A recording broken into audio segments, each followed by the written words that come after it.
Hi hello friends, welcome to my channel PK studio. இப்போ இந்த வீடியோவில் என்ன பார்க்க போகிறோன்னா, இப்போ ப்ளே ஆகிற மாதிரி ரிலீக்ஸ் வீடியோ எப்படி எடிட் பண்ணுறதா பார்க்க போகிறோம்.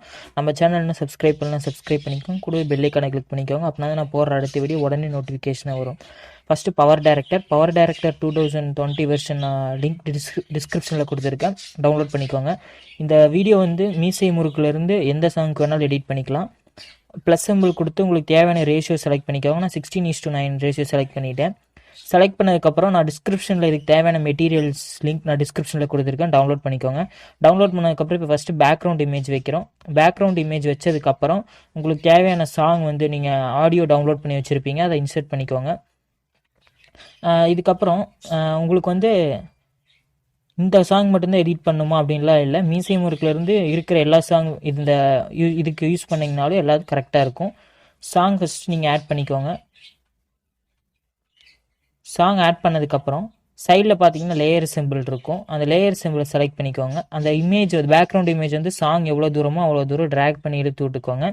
இழுத்ததுக்கப்புறம் லெஃப்ட் சைடு பார்த்தீங்கன்னா லேயர் சிம்பிள் மாதிரி இருக்கும், அதை கொடுத்தீங்கன்னாவே ஃபஸ்ட்டு டெக்ஸ்ட்டு தான். டெக்ஸ்ட்டில் இங்கே முன்னாடி நிறைய அனிமேஷன் இருக்கும். அதுக்கு முன்னாடி கெட் மோர் அப்படின்னு ஒரு ஆப்ஷன்ஸ்குள்ளே வந்து நம்ம இன்றைக்கி பாப்அப் பேக் அப்படிங்கிறத பார்க்க போகிறோம். அதில் மேக்னெட் 1 அந்த டிரான்சாக்ஷன், அதாவது அந்த ரிலீக்ஸை வந்து நம்ம செலக்ட் பண்ணிக்கிறோம். செலக்ட் பண்ணிவிட்டு அந்த டேப் டு எடிட் அப்படின்ட்டு இருக்கும், அதாவது அந்த இதை வந்து டபுள் டேப் பண்ணிங்கன்னா வந்து நம்ம டெக்ஸ்ட்டை வந்து மாற்றிக்கலாம். ஸோ எங்கே கரெக்டாக ஆரம்பிக்கணும்னு நினைக்கிறீங்களோ அந்த இடத்துல மூவ் பண்ணி வச்சுட்டு டேப் டு எடிட் அப்படிங்கிறத டபுள் டேப் பண்ணிங்கன்னா நம்ம காப்பி பண்ண டெக்ஸ்ட் வந்து இதில் பேஸ்ட் பண்ணணும். நான் முன்னாடியே காப்பி பண்ணி வச்சுட்டேன். இப்போ நான் டேப் பண்ணுறேன் பாருங்கள், ஓப்பன் ஆயிடும். இந்த டேப் டு எடிட்டுங்கிறத எரேஸ் பண்ணிவிட்டு நீங்கள் காப்பி பண்ண ரிலீக்ஸை வந்து இதில் பேஸ்ட் பண்ணிக்கோங்க.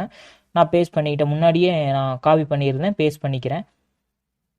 பேஸ்ட் பண்ணிவிட்டு அதில் தேவை இருக்கிறத விட்டுட்டு மற்றதெல்லாம் நம்ம கட் பண்ணணும். இதெல்லாம் நமக்கு தேவை இல்லை. அதான் ஃபஸ்ட்டு இதுக்கு கட் பண்ணிவிட்டு சைடில் டிக் சிம்பிள் இருக்கும், கொடுத்துருங்க. அந்த இமேஜுக்கு மேலே டி அப்படின்னு ஒரு ஆப்ஷன் இருக்கும், அதுக்குள்ளே போயிட்டு ஃபாண்ட் நம்ம ஸ்டைல் மாற்றணும். ஃபாண்ட் ஸ்டைலில் வந்து நான் முன்னாடியே ஆட் பண்ணிவிட்டேன். எப்படி ஆட் பண்ணுறதும் இதில் சொல்கிறேன் பாருங்கள். ஃபஸ்ட்டு நீங்கள் ஃபைல் மேனேஜர் ஓப்பன் பண்ணிக்கோங்க. ஃபைல் மேனேஜர் ஓப்பன் பண்ணதுக்கப்புறம் அதில் இன்டர்னல் ஸ்டோரேஜ் அப்படின்னு ஒரு ஆப்ஷன் இருக்கும், அது உங்களுக்கு தெரியும். இன்டர்னல் ஸ்டோரேஜுக்குள்ளே போய்க்கோங்க. இன்டர்னல் ஸ்டோரேஜில் பார்த்தீங்கன்னா நம்ம டவுன்லோட் பண்ண லிங்க், அதாவது நான் டிஸ்கிரிப்ஷனில் ஃபாண்ட்டோட லிங்க்கையும் நான் கொடுத்துருக்கேன், அது வந்து டவுன்லோட்ஸ்குள்ளே இருக்கும். அந்த ஃபாண்ட்டை வந்து செலக்ட் பண்ணிக்குவாங்க. அதை செலக்ட் பண்ணிவிட்டு அதை காப்பி பண்ணாலும் சரி, கட் பண்ணுறது இருந்தாலும் சரி, கட் பண்ணிவிட்டு பவர் டேரக்டர் அப்படின்னு அந்த இன்டர்னல் ஸ்டோரேஜ்லேயே ஒரு ஆப்ஷன் இருக்கும். அந்த பவர் டேரக்டர் ஆப்ஷன்ஸ்குள்ளே போனீங்கன்னா ஃபாண்ட் அப்படின்னு ஒரு ஆப்ஷன் இருக்கும், கீழே பார்த்தீங்கன்னா இருக்குது பாருங்கள், ஃபாண்ட்ஸ்னு. அதுக்குள்ளே போனீங்கன்னா கஸ்டம்ஸ்ன்னு இருக்கும், இதில் பேஸ்ட் பண்ணிடணும். நான் முன்னாடியே பேஸ்ட் பண்ணிவிட்டு இந்த ஃபாண்ட் பேர் வந்து ஒலிம்பிக் பிளெண்டிங், அந்த ஃபாண்ட்டை வந்து நான் பேஸ்ட் பண்ணிவிட்டு பேஸ்ட் பண்ணதுக்கப்புறம் பவர் டேரக்டருக்கு வரேன். இதில் கடைசியில் இருக்கும் பாருங்கள், நீங்கள் இப்போ பேஸ்ட் பண்ண வந்து கடைசியில் இருக்கும்.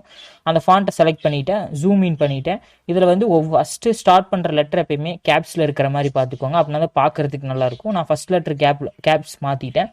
மாற்றினதுக்கப்புறம் அந்த ரிலீக்ஸை வந்து ஃபுல்லாக கொஞ்சம் ட்ராக் பண்ணி இழுத்து விட்ருங்க. இப்போ இந்த இடத்துல ஸ்டார்ட் ஆகுதுன்னா அந்த இடத்துல ஸ்டாப் பண்ணி அந்த டெக்ஸ்ட்டை செலக்ட் பண்ணிங்கன்னா கீழே ஸ்ப்ளிட்னு ஒரு ஆப்ஷன் இருக்கும், அதை கொடுத்தீங்கன்னா டெக்ஸ்ட் டபுளாக கட் ஆயிரும். கட் ஆனதுக்கப்புறம் கட்டான டெக்ஸ்ட்டை வந்து செலக்ட் பண்ணிவிட்டு இருக்கிற ரிலீக்ஸை வந்து எரேஸ் பண்ணிவிட்டு அடுத்தது நீங்கள் காப்பி பண்ண ரிலீக்ஸை வந்து பேஸ்ட் பண்ணிக்கோங்க. அடுத்ததை எது தேவையோ அதை விட்டுட்டு மற்றதை கட் பண்ணிக்கோங்க. கட் பண்ணதுக்கப்புறம் இந்த மாதிரி யூஸ் பண்ணிங்கன்னா நீங்கள் ஃபாண்ட் ஸ்டைல், அனிமேஷன், அதாவது அனிமேஷன் எதுவுமே ஆட் பண்ண தேவையில்லை. இப்படியே நீங்கள் ஒரே இதை வச்சு நீங்கள் வீடியோ ஃபுல்லாக எடிட் பண்ணிடலாம். இது மறந்துடாதீங்க, இது ஃபஸ்ட்டு லெட்டர் மட்டும் எப்பயுமே கேப்ஸ் போட மறந்துடாதீங்க. அதாவது ஃபஸ்ட் லெட்டர், ஒரு லெட்டரில் ஃபஸ்ட் லெட்டர் மட்டும் போட்டுட்டு சைஸ் உங்களுக்கு வேணுங்கிற மாதிரி ரீசைஸ் பண்ணிக்கோங்க. இப்போ லென்த் ரொம்ப அதிகமாக, இப்போ பார்த்தீங்கன்னா பேக்ரவுண்டு மூவ் ஆகுது, உங்களுக்கு பார்த்தா தெரியுது பார்த்தீங்களா, பேக்ரவுண்ட் மூவ் ஆகுது. அதுக்கு வந்து இமேஜை செலக்ட் பண்ணிவிட்டு ஸ்ப்ளிட்ஸ், அதாவது அனிமேஷனை மாற்றணும். வெயிட் பண்ணுங்கள், நான் அதை சொல்கிறேன். இப்போ அடுத்த ரிலீக்ஸை வந்து நான் எரேஸ் பண்ணிடுறேன். எரேஸ் பண்ணிவிட்டு கட் பண்ணிவிட்டு இப்படி மாற்றிக்கிறேன். மாற்றினதுக்கப்புறம் இதுக்கும் ரிலீக்ஸ் மாற்றிக்கிறேன், அதாவது கேபிட்டல் லெட்டரில் மாற்றிக்கிறேன்.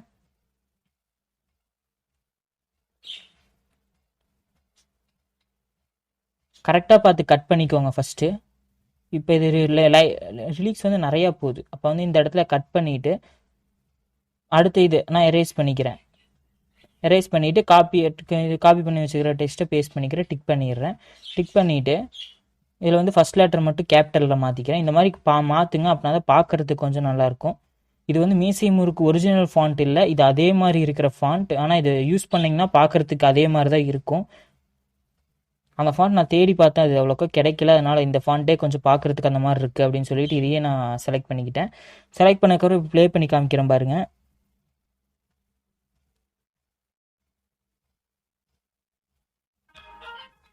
கரெக்டாக அந்த இடத்துல ஸ்டாப் பண்ணி ஸ்ப்ளிட் பண்ணிங்கன்னா தான் டெக்ஸ்ட் அனிமேஷன் வந்து ஸ்பீடாக இருக்கும்போது அந்த எஃபெக்ட் வந்து நல்லா தெரியும்.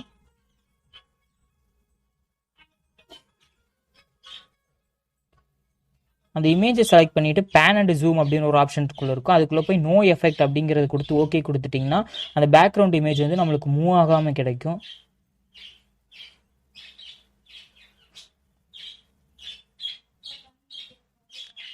அவ்வளோதான். இப்போ நீங்கள் வந்து உங்களுக்கு தேவையான சேனல் வாட்டர் மார்க் ஆட் பண்ணிக்கோங்க. அந்த லேயருக்குள்ளேயே போயிட்டு நீங்கள் ஆட் பண்ணிக்கலாம். இதில் நிறையா கூட இன்னும் அனிமேஷன் எஃபெக்ட்ஸ்லாம் இருக்குது. இன்னும் நீங்கள் ஆட் பண்ணுறத வந்து ஆட் பண்ணிக்கோங்க. இதில் வந்து இப்போ இதில் தான் நீங்கள் இடையில டெக்ஸ்ட்டு கீழே ஆட் பண்ணணுன்னா கடைசியில் ஆட் பண்ணணும். இப்போ நியூவாக டெக்ஸ்ட் ஆட் பண்ணணும்னா இதிலே ஆட் பண்ணிங்கன்னா முன்னாடி விழுகும். அதனால் இப்போ நான் ஆட் பண்ணி காமிக்கிறேன் பாருங்கள். கடைசியில் ஆட் பண்ணிவிட்டு இப்போ அங்கே என்ன டைப் பண்ணுமோ நீங்கள் டைப் பண்ணிக்கோங்க. இப்போ நம்ம சேனல் பேர் விகே கிரியேஷன். நம்ம சேனல் பேர் விகே கிரியேஷன் நான் டைப் பண்ணி டிக் பண்ணிடுறேன். இதுக்கு ஃபாண்ட் ஸ்டைல் எல்லாமே நீங்கள் மாற்றிக்கோங்க. ஃபாண்ட் ஸ்டைலு, ஷேடோ அதெல்லாம் உங்களுக்கு என்ன வேணுமோ அதை மாற்றிக்கிட்டு இதுக்கு வந்து இப்போ ஃபுல்லாக கேப்ஸ் கொடுத்தீங்கன்னா இந்த ஃபாண்ட் ஸ்டைலுக்கு வந்து நல்லாவே இருக்காது. அதனால் ஃபஸ்ட் லெட்டர் மட்டும்தான் நீங்கள் கேப்ஸ் கொடுக்கணும். மற்றதெல்லாம் ஸ்மால்லேயே கொடுங்க. அப்படின்னா தான் பார்க்குறதுக்கு நல்லாயிருக்கும்.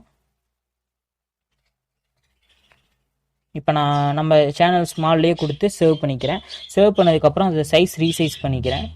பண்ணதுக்கப்புறம் அந்த இமேஜ் வந்து அந்த டெக்ஸ்ட்டை நல்லா அழுத்தி பிடிச்சி ட்ராக் பண்ணணும். சைஸ் கொஞ்சம் கம்மி பண்ணிக்கோங்க. ட்ராக் பண்ணி அப்படியே கொண்டு வந்து முன்னாடி போட்டுருங்க. அந்த மியூசிக் வர இடத்துல நம்ம சேனல் லோகோ வர மாதிரி இது நீங்கள் முன்னாடியே வீடியோ எடிட் பண்ணதுக்கு முன்னாடியே நீங்கள் வந்து இதை ஆட் பண்ணிக்கோங்க. நான் இதை மறந்துட்டேன், அதனால் இப்போ சொல்கிறேன். Thank you friends. அவ்வளோதான், வீடியோ முடிஞ்சிச்சு. நம்ம சேனல் சப்ஸ்கிரைப் பண்ணலாம், சப்ஸ்கிரைப் பண்ணிக்கோங்க. கூடவே பெல் ஐக்கானை கிளிக் பண்ணிக்கோங்க. அப்படின்னா நான் போடுற அடுத்த வீடியோ உடனே நோட்டிஃபிகேஷனாக வரும். Thank you friends.